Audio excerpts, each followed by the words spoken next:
I'm Anthony Forrest, the president of Steel Cod, and I'm here with John Beresford, our VP of Sales, ready to discuss all things appliances. All right, John, we're really excited today to have a guest on the podcast, which doesn't happen often enough. It's going to happen some room to more breathe. often. And today we have Rachel Cervos, and Rachel is the kitchen designer and founder of the Cervos Kitchen Academy. Rachel, thank you for coming on today. Thank you guys for having me. I'm really excited to be here and chat with you guys. And we're really excited to have you. So let's start with you. So basically, we like to let our audience get to know our guests a little better. So specifically, you and how you got into kitchen design and started the Cervos Kitchen Academy. So I originally was in stone, so stone fabrication, tile and importing and things like that. And countertops obviously lend itself pretty conveniently to cabinets and design and things like that. I started working with interior designers and kind of shadowing and learning the basics. And then, of course, learning what I learned from doing granite fabrication. And then I actually ended up working at some of the box stores. I worked at both at different times. And so I actually ended up learning a lot more about appliances and being on that side of things and how that integrates into cabinets and kitchen design and countertops, and realized it was an entire ecosystem. And for me, that was a great thing personally because I got to apply a lot of technical things, make it all like look pretty and then function. And it just kind of worked in my brain really great to be able to like, oh, okay, so these things have to function and this, and it was the technical and the aesthetics that really just sent it home for me. Then I really wanted to get more onto the install side of things. So I kind of went back to my roots in granite fabrication and talked to some other contractors and carpenters. And I was like, hey, I really want to get my hands dirty on the install side of it because I can understand it from theory, but I want to do it. And so I got to be part of all of that and ended up having to install quite a few appliances. And, on top of being able to, I could cut holes for them, but then the installing them with the cabinets and all the whole thing, I was like, okay, this is a lot harder than it looks. And there's actually a lot more moving parts than you're even really aware of. So that's my background, is that I've done kind of full circle on all the different things associated with kitchen design and cabinets. I've even built a house and sold it and do a lot of pretty extensive remodels and new construction builds even right now. So yeah. So that's really awesome that you get out of the showroom, you get out of the office, you get your hands dirty to really see how it's going to go. And John and I talk about it all the time. Like the rubber meets the road at delivery, install, and service is really where for appliances. Yeah. So it does. Was there a moment that not necessarily an aha moment, but there's a moment when you said, I need to found this kitchen academy because there's too many holes, too many gaps in the industry that people are missing that are creating issues and whatnot. Was there a moment professionally that you were like, this is why I need to go this direction? Yeah. So I went on my own doing kitchen design, and so I could focus more on installs. So that way I was kind of a little bit more of a freelancer at that point. And I got approached by a rep agency, cabinet reps. And they were like, yeah, you're a great designer. You've got a lot of background. You can do the drafting, the stuff. Like, we want you to be a rep. And I, at that point in my career, assumed wrongly that if you're a rep for something, that you're a diehard nerd for it, that it is like your life's blood. And so I'm like, I love a cabinet nerd. I love it, like appliance nerds. I love people who love the industry that they're in to the point where they want to be a rep and they want to talk about it. That's what I thought it was. And I was wrong, very wrong. I learned that most of the reps that I worked with came from car sales or had never even worked in a showroom or knew like any basic information. And then that insult to injury was when I would take dealers, like existing dealers, to like manufacturer cabinet training. Mhm. And I'll never forget my first experience is I took some girls from Seattle to this manufacturer boot camp cabinet training. And it's like an 8-hour day. Mhm. And where the manufacturer is just doing a product knowledge. And it's very in depth. And this is a very high level cabinet line. Like they're really showing you some cool stuff. I'm there because I'm the rep, and so it's my first time at their product knowledge training too. So we get to the end of the day, and the girls come up to me and they were like, "Hey, can we ask you a question?" And I was like, "For sure." Like, I thought they wanted to see if we had dinner plans or something. And they were like, what's a frameless cabinet?" And I was like, I was like, what? Okay, okay. So I asked the trainer if I could use their stuff, and I explained some things. And so I went back to my rep group and I was like, "Hey, you guys, like, I'm actually kind of seeing a lot of people don't know things that arguably they should know. And I'm not trying to make anybody feel bad about not knowing, but I'm just surprised." Uh, and so this went on for a while. They would call me, like they would call me or other people would call me and be like, "Hey, can you help so and so with this design?" And I'm like, "Yeah." And I'd get these weird designs from people that are selling jobs, and I'm like, "Hey, where's your appliance specs?" And they're like, I don't know." And I was like, "Okay, well, I need them to verify your layout."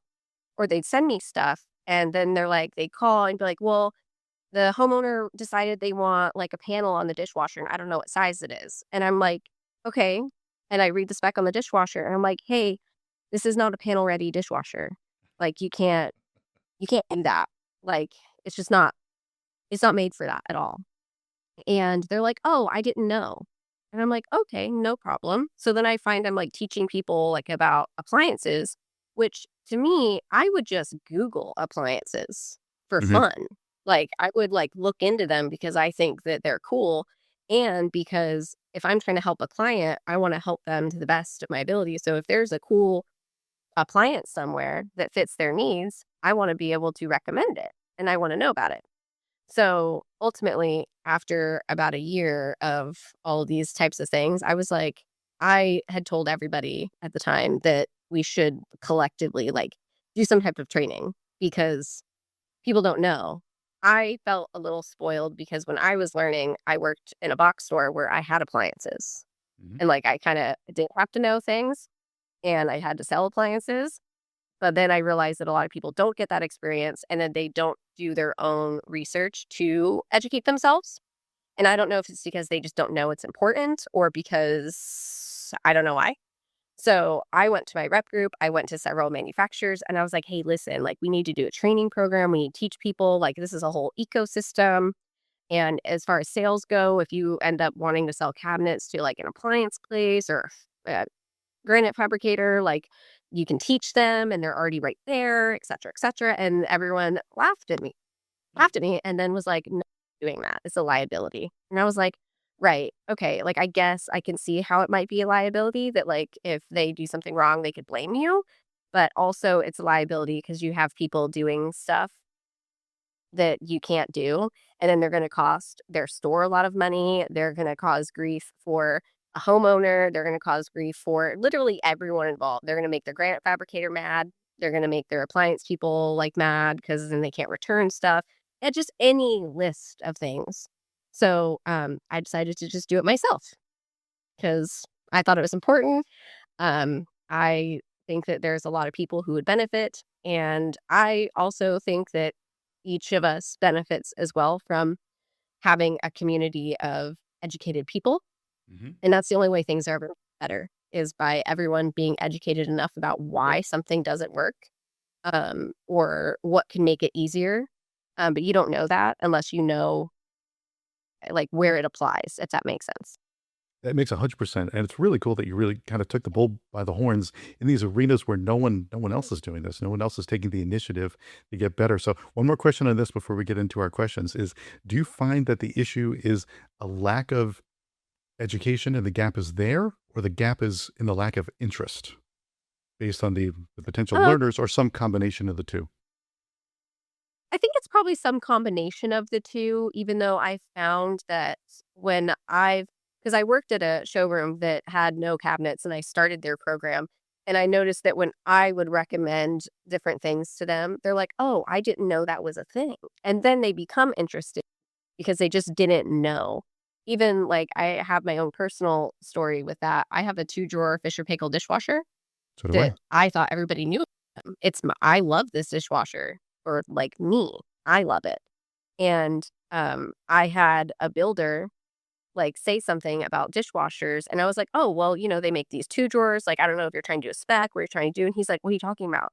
And I showed him, and he thought it was so cool that he bought it for his personal house. And then, like, his son saw it, and then they bought it. So it's the kind of thing where I don't know that they're not interested. How can you be interested in something if you don't know it Right. exists? Right. You don't even know to look for it. So That's that's what great. I think.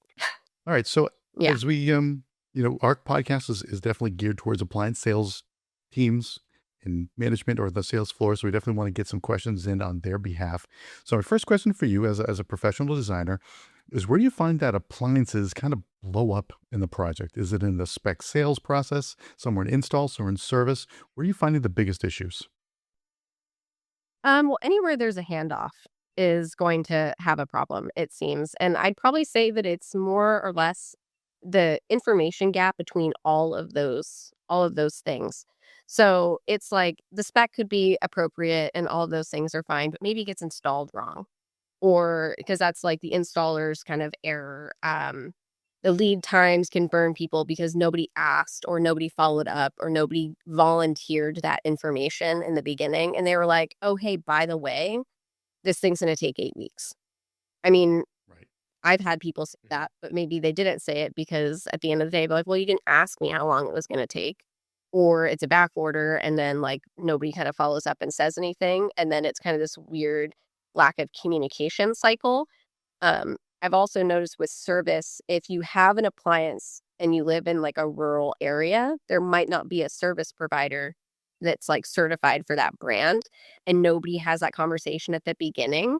So it's like that it might not happen right away, but if something's an issue, then it's like you go call your appliance place and you're like, "Hey, this, and this happened." They're like, "Oh, well, we don't have a certified person to deal with that in our area." Okay, well, what what do I Right. do now? Right. If I would have known that, maybe I would have made a different choice, or then I would have at least been aware of it to where I would understand that this could take longer or whatever it might be. But I think, or the install part of it is, at least with builders, who's installing the appliance? Sometimes the builders do it themselves. Sometimes they make the cabinet guy do it. Sometimes the electrician does it or the plumber does it. Sometimes, like, who's doing it? Maybe it's the install person from the appliance place, but for whatever reason, sometimes I've seen that get lost in translation, and then you end up on the job, and everyone there is like, "Well, I'm not doing that," or "I don't feel comfortable doing that," or "I don't have any of the parts to do that," because we also didn't get the right cord to plug it in, or the right gas connection, or the right whatever it might be, because nobody had the conversation about who was doing what in the beginning. But it all comes down to that gap in information and communicating between all those handoff points. So it sounds like there's lots of little mini pitfalls, not necessarily one that hits every little time, but lots of little moments. And each one of those little moments can spin the job completely out of control. Where if you don't have Every appliances, time. every time, right, every time. Every So time. It's never a big thing. It's always something little that'll trip you up, and it becomes a big problem. do you feel like you'd like to see the appliance salespeople to take more control on that, or you prefer, as a designer, that you want to handle that? Where do you prefer to have the buck stop? I actually feel like the appliance salespeople don't realize their value and like their role in the process. And that can change depending on the scope of work and depending on the job, because sometimes you do have designers that do want to be in more control. But the pitfall of that being that a lot of designers do not have the education that an appliance salesperson has. And I say that because, you have a lot of or designers in general that have a lot of formal education and that have a lot of formal experience. And then that almost feels like they know more than your appliance sales specialists. Hmm. And that is not the case. Right. You're, as an appliance sales specialist, this is your expertise. This is your business. This is your everyday. You know things that as a designer, I don't know, because I don't do this every single day. I don't deal with returns. I don't deal with certain manufacturers and reps in the way that you do. So you're going to know about all those little pitfalls and all those little things and all these weird little nuances that occur way better than I'm going to know. And to a point, it's not necessarily about who needs to kind of like take control of the situation. If you, as the appliance salesperson, know something, it is your job to say something. And even at the risk of maybe being offensive or abrasive or making somebody feel inferior, you're just there to provide information and education at that moment because that's your job. At that moment, you get to be like, hey, so I get that, you're a designer or you're a builder, you're whatever, but I just want you to know this has been my experience and that's valid in its own way. Just because you're not formally educated, there is no formal education for appliances. Right. That doesn't mean that the information you have and the education you have is less than a formal education. So I've noticed things like that. So as far as like the buck stops here, if you know something, which you do, say something. And if somebody doesn't want to hear it, that's a whole other issue. At least you did your due diligence and you said something about it. You kind of saw a red flag and you were like going, hey, this doesn't feel right. I also do feel like, designers too need to be aware of appliance things, but also the appliance person can also kind of not be an expert per se, but let's just be aware of like layout things and like ask a question. Ask. Just be like, hey, do you need a trim kit for this built-in microwave that I see that you ordered? Like, don't wait for someone to ask for things like that because they might not know about it. So, that's my opinion. I think everyone should be as knowledgeable and well-rounded as possible so that you don't have to wait for someone to ask you a very direct question. You can just volunteer the information Hmm. to potentially head off a problem. So you want to see the appliance salespeople, in most cases, take a little more initiative, a little more Yeah. confidence, a little more initiative, and they can really help the project. Yes, absolutely. I Yeah, think and that I makes a agree with ton of that. I sense. mean, like really they have to, right? Because you can't rely on any other part of the project to do kind of your responsibility, right? On the appliance side, we know the appliances aren't decor, and sometimes they get treated like that on the other side of the project, right? We know that they're machines They that do. live inside of cabinetry like you're talking about. So, they do need Mhm. space to breathe and room to open and power and water and venting and we don't know who's qualified to answer those things on the project, but we know that we are, right? So you're right. Cause like listen, once once the appliances are selected, right, that design momentum speeds up on your side, right? Because now we're doing finishes and stone and lighting and all these other things. And now the appliance is really becoming like this fixed constraint inside and otherwise kind of a moving process, right? So from the retail side, for us, it's hard because we often kind of feel that tension last, right? When the kind of the money Yeah. is committed and the flexibility is gone on the project and all that kind of stuff. And design really moves in more inspiration and pace, right? At a general level, not at a specific level, but at a general level. And appliances operate more in like physics and limits, right? So projects really can kind of fall apart when those two timelines don't sync up, right? And it's not design's fault and it's not sales fault. It's just kind of what happens if you don't treat the appliances as like the infrastructure that it deserves to be treated, right? It gets more thrown into Correct. finish and decor and not so much the infrastructure of the project. So yeah, I Yeah. wholeheartedly agree. And like I said, it's, as the appliance salesperson, you do not need to be a space planner, but you can look at a floor plan and you can see where the wall oven is and where the cooktop is, and you can see where these things are going to go.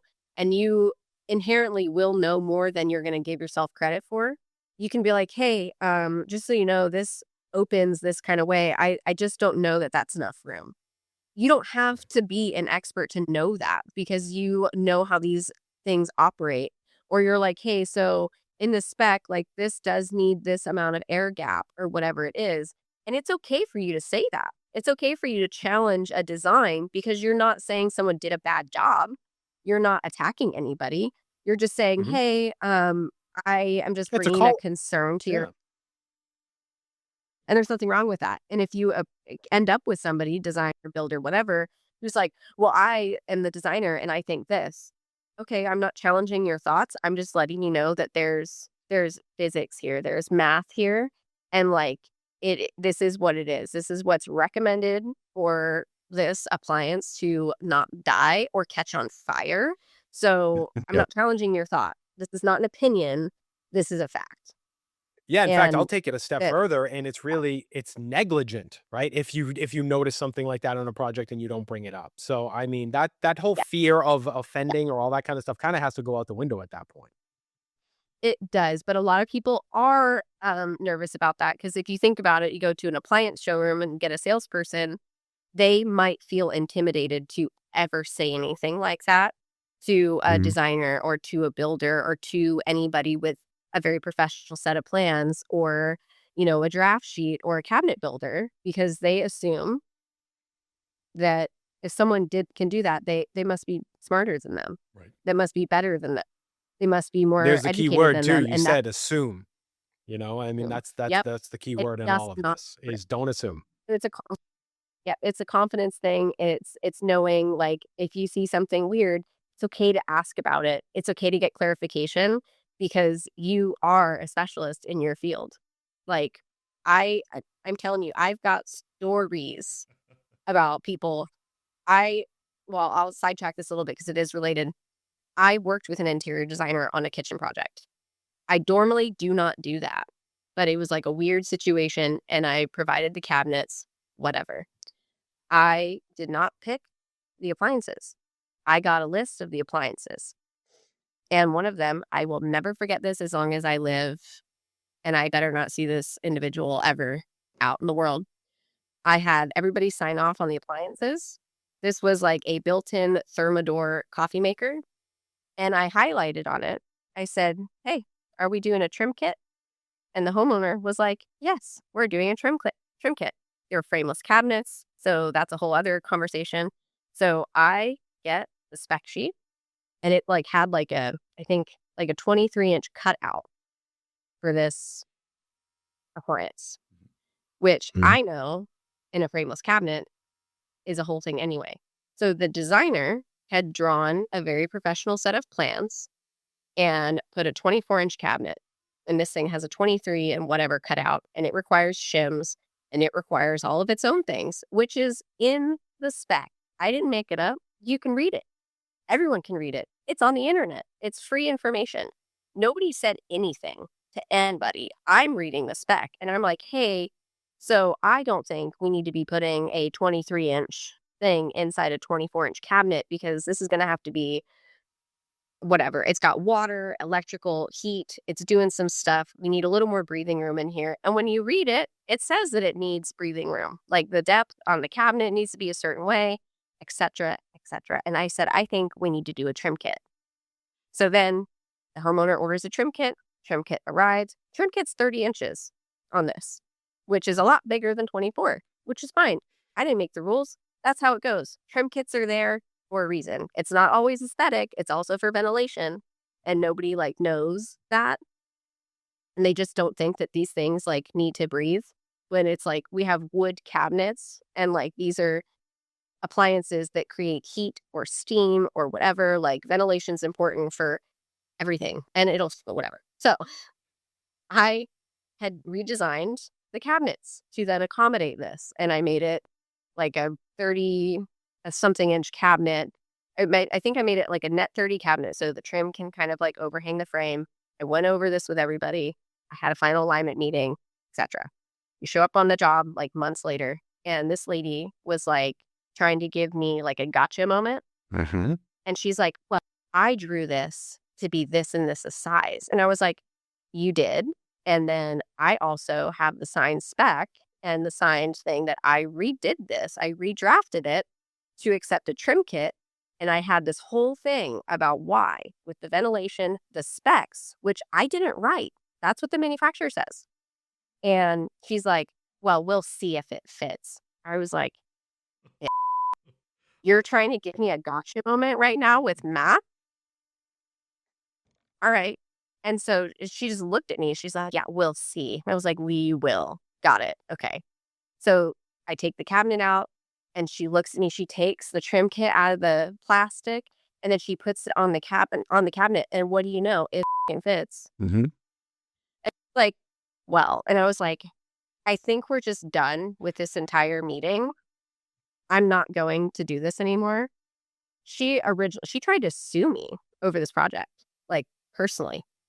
And I had to write Like, it was crazy. I have all the paperwork. I had to write this whole, like, 15-page dissertation on why I made the decisions that I made Hmm. using manufacturer specs regarding ventilation and trim kits and sizing, etc., and all these things, and it went nowhere because I, in fact, did not do anything with malicious intent, and this is just crazy. But it came back to this whole thing where prior to me saying something to the homeowner, like nobody said anything about how these appliances like Right. need to function or work or like why any of that's important. And a lot of people think a trim kit is just to make it look nice. And it's like it is, but it's also why does it have to look nice? Is it because, like, we as on the install side, you have to ugly cut things out and, like, build little supports for, like, wall ovens and, like, you have to do things that are not pretty, Mhm. and, like, things in there have to have an air gap, and, like, that's why you need a trim kit? Like, it's not just because it's pretty, it's also hiding a lot of imperfections that happen because we live in the real world and because these things need to breathe. And, like, nobody said anything. The appliance people didn't say anything.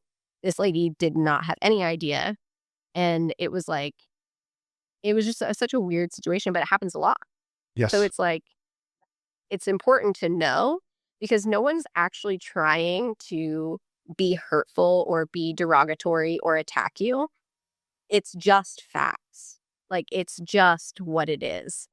And when it becomes a thing, when it comes to push comes to shove, and nobody has these conversations before things get to a point where it's a problem, if everybody had these conversations in the beginning, you avoid all of those negative feelings, you avoid all those negative circumstances. And so when stuff does happen, like a delay or a miscommunication, it's at least you are already on solid footing of like everybody is like in good faith.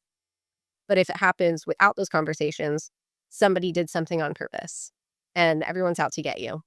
And the appliance guys, it just becomes this like malicious circle. And then everyone has a bad taste in their mouth for the rest of eternity. And it's hard to fix that.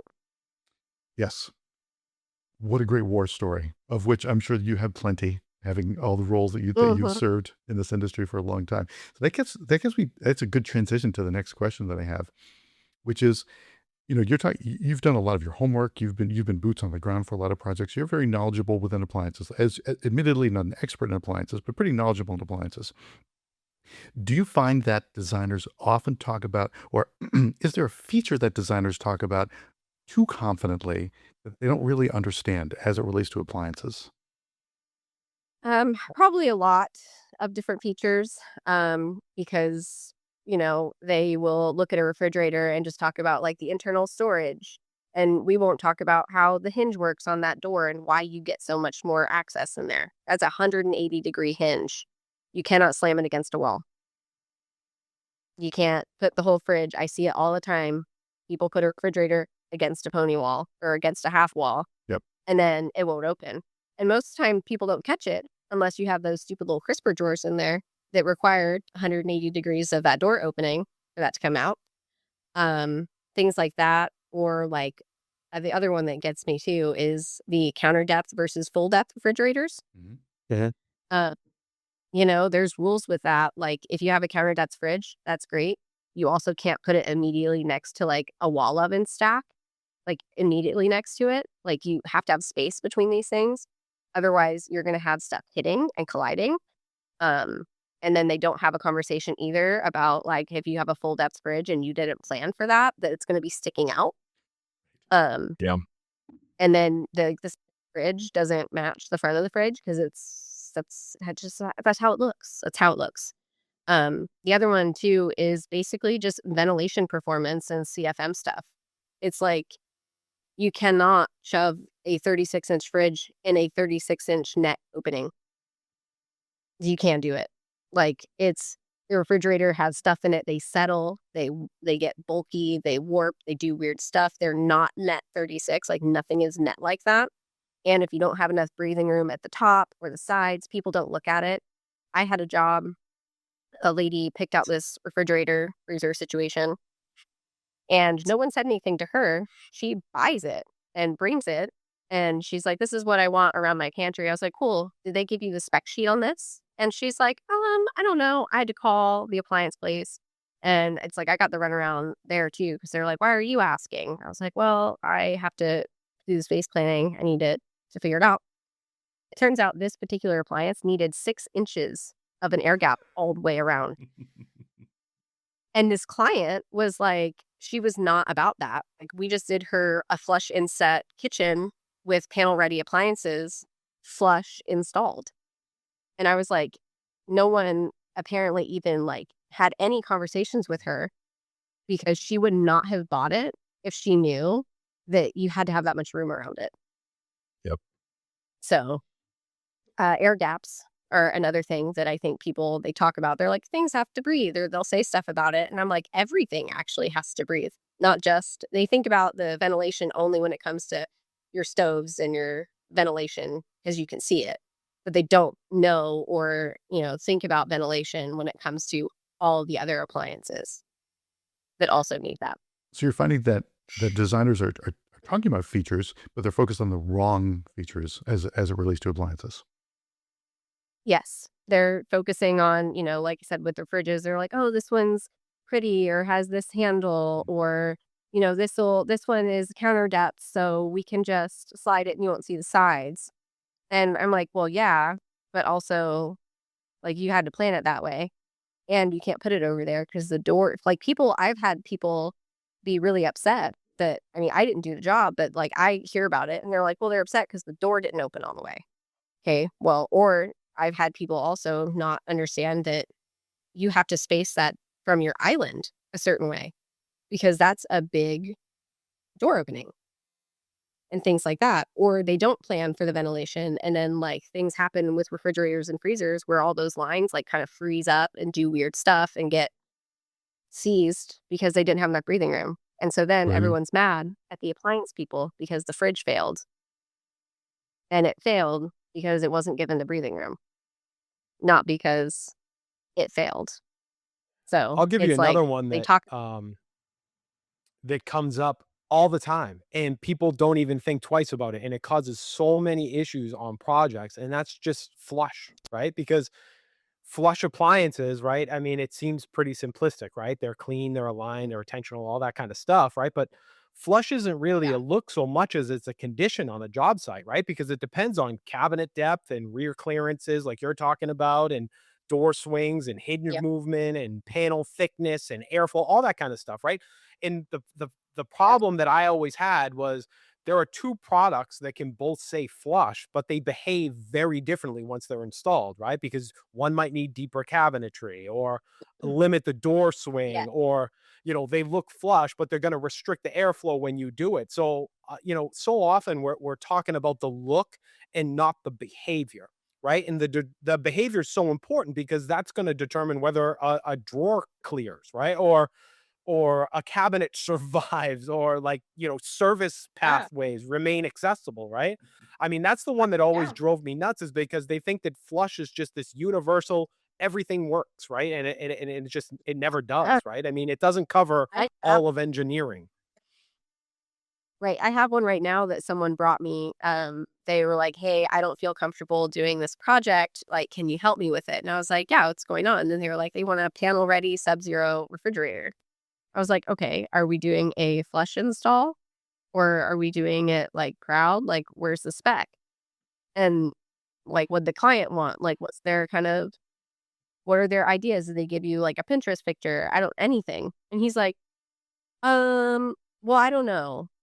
But it's like the 48-inch, like Sub-Zero something. And I was like, okay, well, just when you get this, did they buy their appliances yet? Like, what's going on with that?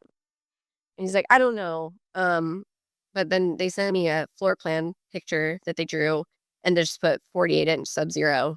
Oh. And I was like, there's a few, like a lot of people don't, but it goes back to that people don't know. And I don't know that the appliance people are confirming any of that information either. Like going, hey, are you wanting to do a flush install? Or are you understanding it's going to be proud? Or is this a freestanding refrigerator versus a built-in refrigerator? They're not asking. And I think they're not asking, because, back to that whole thing, they're assuming that the people ordering things like know all those nuanced situations and know all of that information. And 9 times out of 10, they don't. They don't know that how much work that is. They don't know all the little bits and pieces, or they just don't know. And that's fine. It's fine to not know. But, like I said, it goes back to that whole, I think the appliance people need to be kind of putting a little bit of pressure on people ordering stuff like that.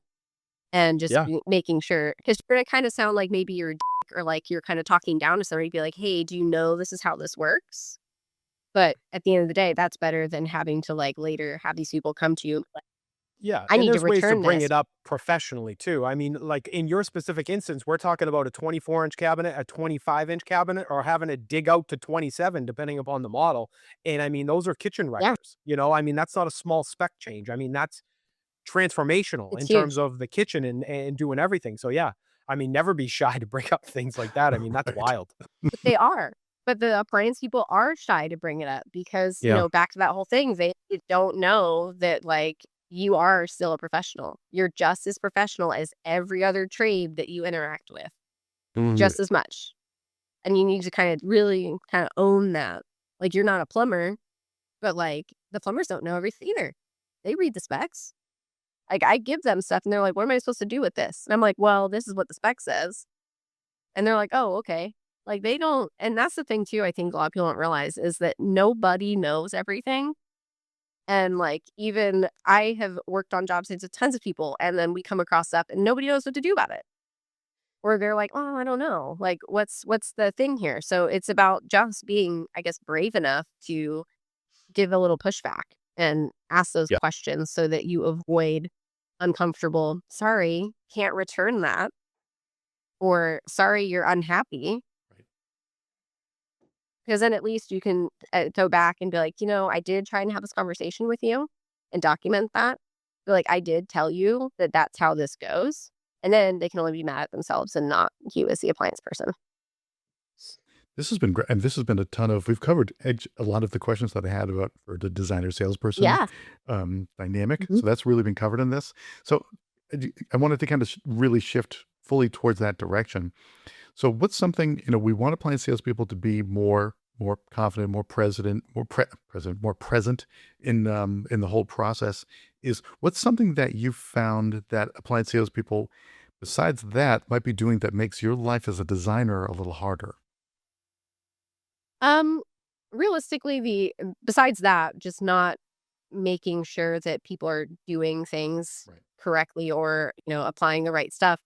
The other thing I've noticed too is they get, and I think this happens in more than just appliance sales, but any kind of sales, they think they're helping by like trying to get you a better deal on like or a cheaper appliance or things like that without understanding the scope of work. Like no contacts at all. They just someone comes in and they just want to sell them the cheapest thing because they think that that's all that people care about. Or you get the other spectrum where it's like they just want to sell the most expensive thing and the most luxury item, and that's off-putting too. So it's more or less like not asking qualifying questions on a project to really suit the client to the appropriate appliance.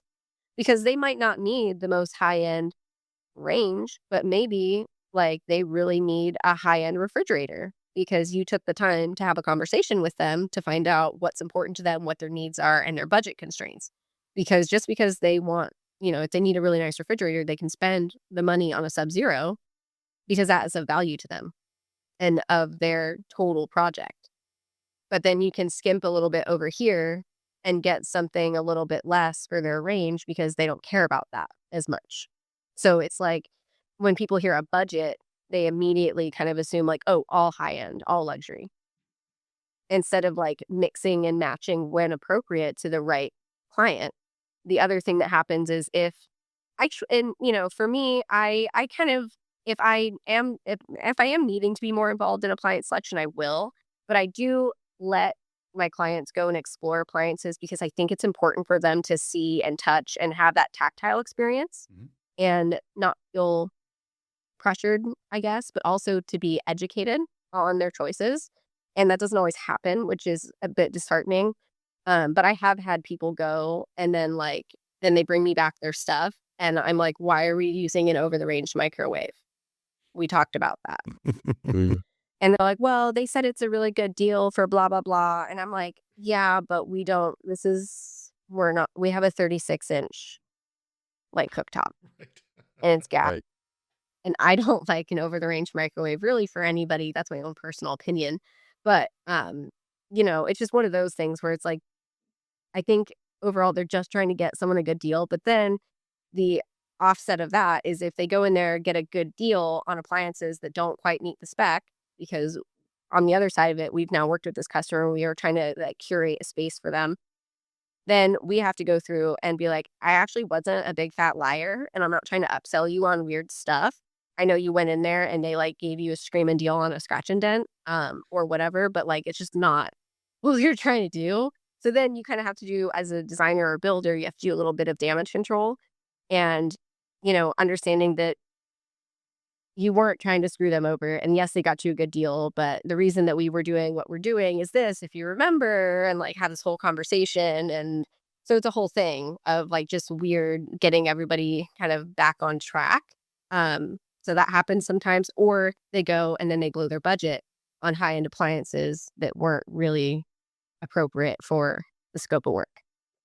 So this is a really interesting answer to that question. I'm so glad you answered it this way because Jen and I spend a lot of time talking about that on podcasts and other educational things for appliance salespeople. We're going to clip that so appliance managers can play that on a loop for their sales teams.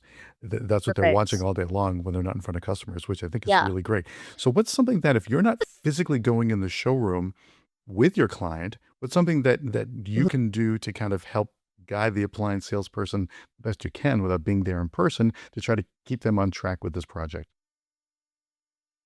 I guess without being there in person, it's tough and it depends on what kind of relationship I have with them, if I have one at all. Okay. But what I try to do is, at least with my clients, I want them to feel empowered and confident about their choices.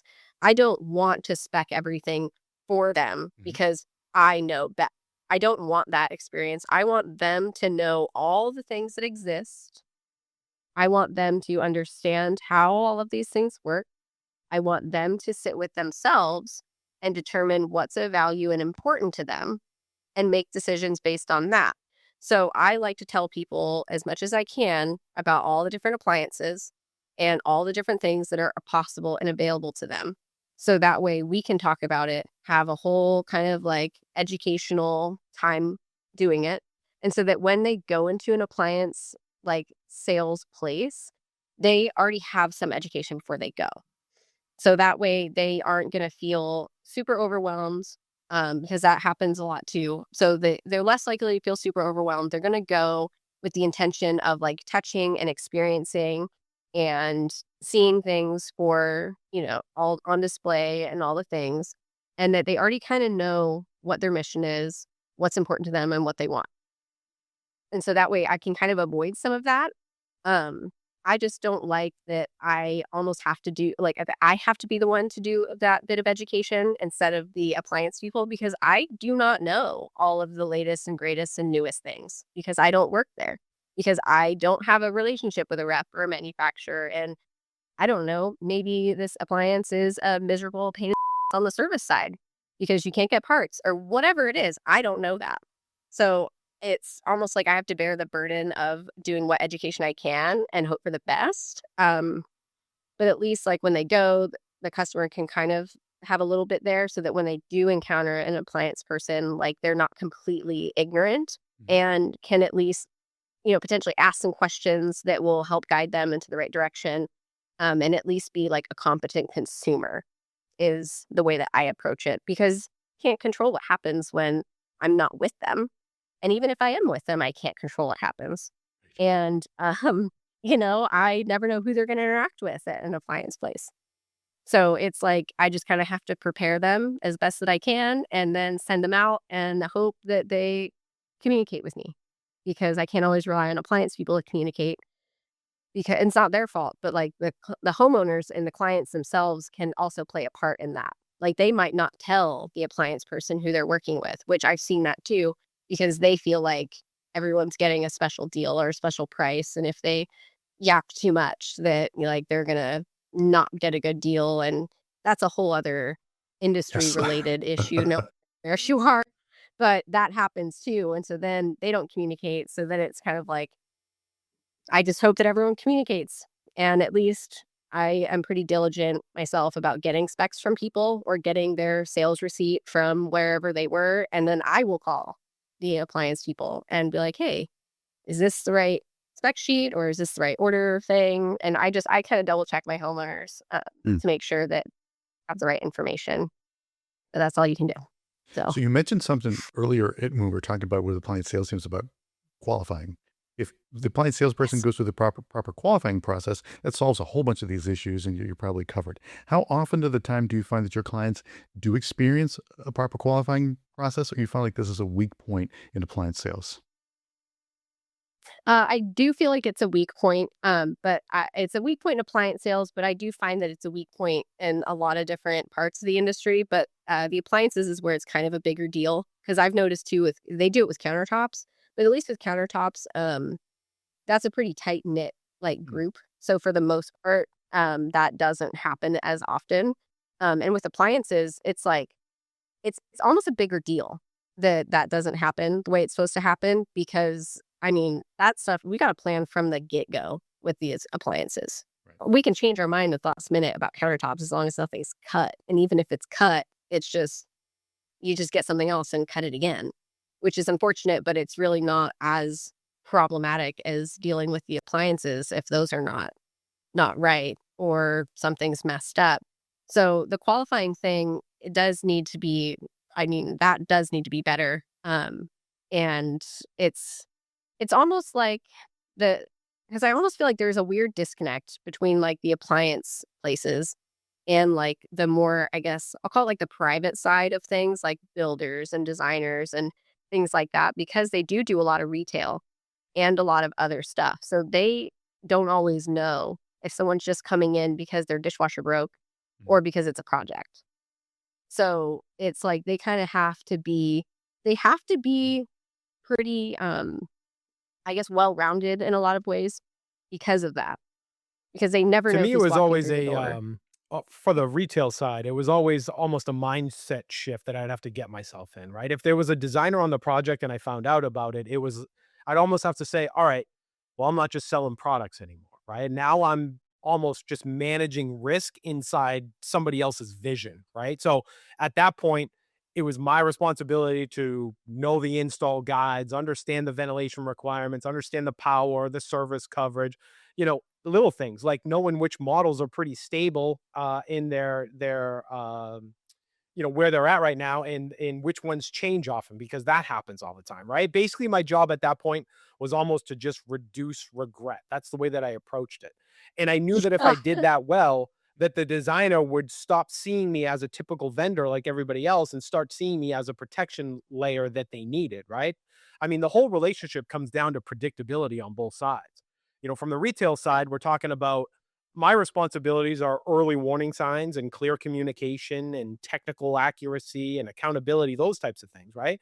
And from the design side, it's about early involvement, it's about clear priorities, and it's about respect for the mechanical limitations, right? And that's it. And then obviously the most important thing that a designer can do for a retailer is just have some openness, and it sounds like you do, before Mhm. drawings are locked in, right? Because that makes our job significantly more difficult, right? If you come in with a Yeah. design plan without picking out appliances, what a nightmare. Now I'm not a salesperson anymore. Now I'm a troubleshooter, right? And I have to find all these things. So that openness before the drawings are really locked in is such a big one for both It sides, right? is. Because And I mean, design's yeah, carrying all the vision risk on their side, but we're carrying the execution risk, right? And both of they those sides need to blend be together. respected equally. So that's the way I always try to approach it. Oh, the design, the like what you were saying with the two different risk scenarios, those end up blurring into one because you've got to be able, as a designer or as an installer, you've got to go, well, this is what I have, and it needs to look like this. how do I do that? So you've got to do that. But if you know about it from the design point that it has to look like this, then you can design around that. You can Mhm. design with this in mind, knowing that this is what it's going to look like, or this is what it needs to look like, because that's what's in the best interest of the appliance, and for your appliance to be the thing that your homeowner bought because it fits their need, fits their lifestyle. And that's the most important part.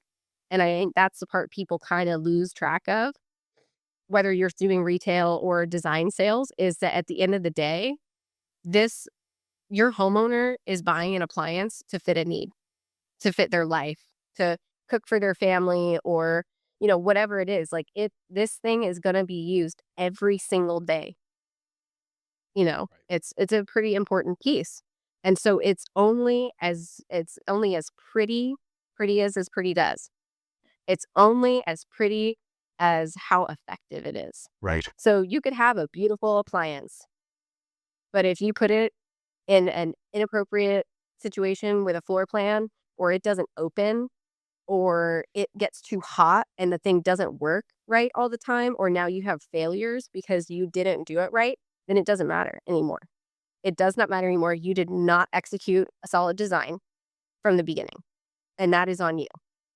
That is absolutely how it goes. And I know nobody wants to have that conversation because they're like, well, these appliance people, or this appliance sucks, or this appliance, this and this, that. I'm like, does the appliance suck, or was it in a situation that was not appropriate?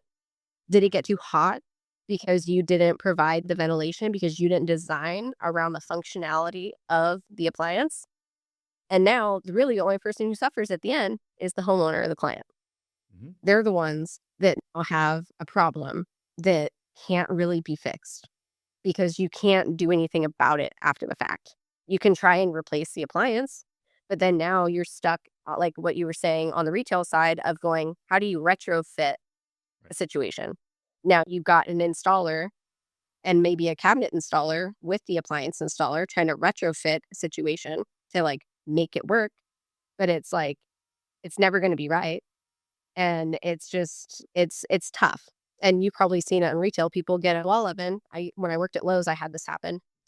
People, their wall oven broke, and it was like an old fucking wall oven, like from the 80s. And they're like, yeah, we already have a cabinet and we just need a new wall oven. And I'm like, okay, do they bring you measurements? No, they do not. You don't have a professional at that point in the conversation to even like help you get them into something. They just look at you and they're just like, well, we just need a wall oven. And you're like, for sure, for Yeah. sure. I have no idea what size. And then there's kits for all the retrofitting. And then they're like, oh, well, do you guys install it? Not everyone has a division of their installs sales Right. that handles retrofitting. So then what do? Call a handyman, and then now you Right. have to deal with Yeah. that man Good luck. that may or may not know anything. Like, it's just this vicious cycle. And so it's just always one of these things where I just feel like we can't solve all the problems. There's always going to be something. Things are always going to happen that are like unprecedented and just weird and one-off deals. But you can at least be educated enough to troubleshoot and to know enough about enough things to like fix something, or at least make it workable, or at least like move forward, do better next time, have a conversation. Like, there's stuff you can do Mhm. to mitigate, but you're not going to prevent all the things. But you can at least try a little bit with a little bit of information sharing. So, Rachel, I feel like we've had a ton of great information, whether you're on the design side or on the appliance sales side. There's been a ton of tips on this, and I hope people have found this as valuable as I have. So, before we let you go, we want to learn a little more about Servos Kitchen Academy. Like, what is that experience like? Who's a perfect client for you for the academy? Who would you like to see as your students? Well, I would like to see everybody as a student. I view myself as like a lifelong student in so many things. I created this program because I feel like this industry is very segregated, but also we're all part of the same ecosystem. And we forget about that. And I see it for what it is. And I value everybody individually in the industry and for what they bring to the table. And as a kitchen designer, I deal with appliances, I deal with countertops, I deal with field installs, I deal with permits, I deal with framing. You deal with everything, plumbing, electrical, all of it in its own unique ways. And as a kitchen designer, you almost have to be fluent in all of these other languages because everyone speaks their own language. And I feel like it's important too to you don't need to be an expert in every other field, but you do need to understand it. You need to understand it and you need to have a healthy respect for it. And you need to be humble enough, brave enough, however you want to word it, to go to your ecosystem teammates and be like, hey, how can I make your life easier? How can I, as the point person in the beginning, how can I make this better? Because then if I'm designing stuff and the homeowner's like, well, I think I like this. And I'm like, sure. So I talked to so-and-so and like the way this works to be the most efficient is like this. Then at the end of the day, I can also defend my choice as a design. Like, well, this works better for this installer, or we actually have to install your 60-inch range first because we can't get it in the door. And we can't install it this way because it has to be done such and such a way. So then it gives me that extra level of confidence too, because then I know why we're doing some stuff. And I can have that conversation and the homeowner can be informed and all the other trades can be informed. I can then go to a plumber who's hooking up the gas and be like, hey, we're going to install the range on this date. So that way, when you get done, this person's doing this person's doing that. And I can create a timeline where everybody's informed. So I think that works best for everybody. So when I created this program, I did 12 modules, starting from measuring and collecting information. And so that's where I talk about, you do need to know about your appliances. You need to pick out your sinks. You need to pick out your fixtures. And you need to go and measure and take pictures and, bring someone to measure with you who's going to maybe point things out that you missed or didn't see. And then I go into, cabinet boxes, what they're made of. I do not do any biases. I'm like, sometimes they're made with plywood. Sometimes they're made with furniture grade particle board. Here's the breakdown of why they use this material. Here's how they use this material. I do not have an opinion. So that way people don't go around and be like, oh, well, Rachel said particle board's terrible. No, I didn't. Everything has a place. Everything has its use. And that's how I went into it. So I do cabinets. I talk about overlays and door styles and door construction and hinges. And I go into appliances and countertops and sinks. They all have their own modules. And even down to I have different deep dive resources and historical context, because I do think that those things are important into understanding how we got to where we are. And I don't just say, don't put a 36-inch fridge into a 36-inch opening. I'm like, I have a whole document on how refrigerators function. So that way it's you understand why, not just it's a rule. It's not really a rule. It's just something that if you understand how something works, you're going to have a different perspective and a different respect of it. And you'll be like, oh, well, this probably needs this because whatever. So I try and provide enough information in each of the modules, and I get into drafting and things like that too, and just balancing the whole ecosystem of tall cabinets, base cabinets, wall cabinets, appliance cabinets, and basically stacking all this information in such a way where you get a foundation built. Mhm. And you are getting the information in a way where you don't have to remember everything, but you do have to be like, oh, I do have to know about this because it's going to matter later. So it's just built on the whole premise of everything matters, which inherently sounds like a big deal and it sounds overwhelming and it sounds like a lot. But then when you're sitting there, you're like, and you think about your space, you're like, oh no, I do have to think about all that stuff. You don't have to stress about it because you have resources. You have your appliance salespeople. You have your granite fabricator. You have your installer if you're not doing it yourself. You have your plumbers and you have people there who would love it if you went to them and you're like, hey, what is the best way for me to do this so that this is better for you? Because all you did was know that you do, in fact, have to include some of these other people. So that was the premise of being able to do that, is to also integrate all the different things and all the different parts and pieces so that you're aware of it and you know the basics, and then you can stack on top of that. So as far as ideal students, I think that a lot of appliance places and granite places are sleeping on cabinets. Mhm. Personally, a lot of them have showrooms and they already have cabinets in them.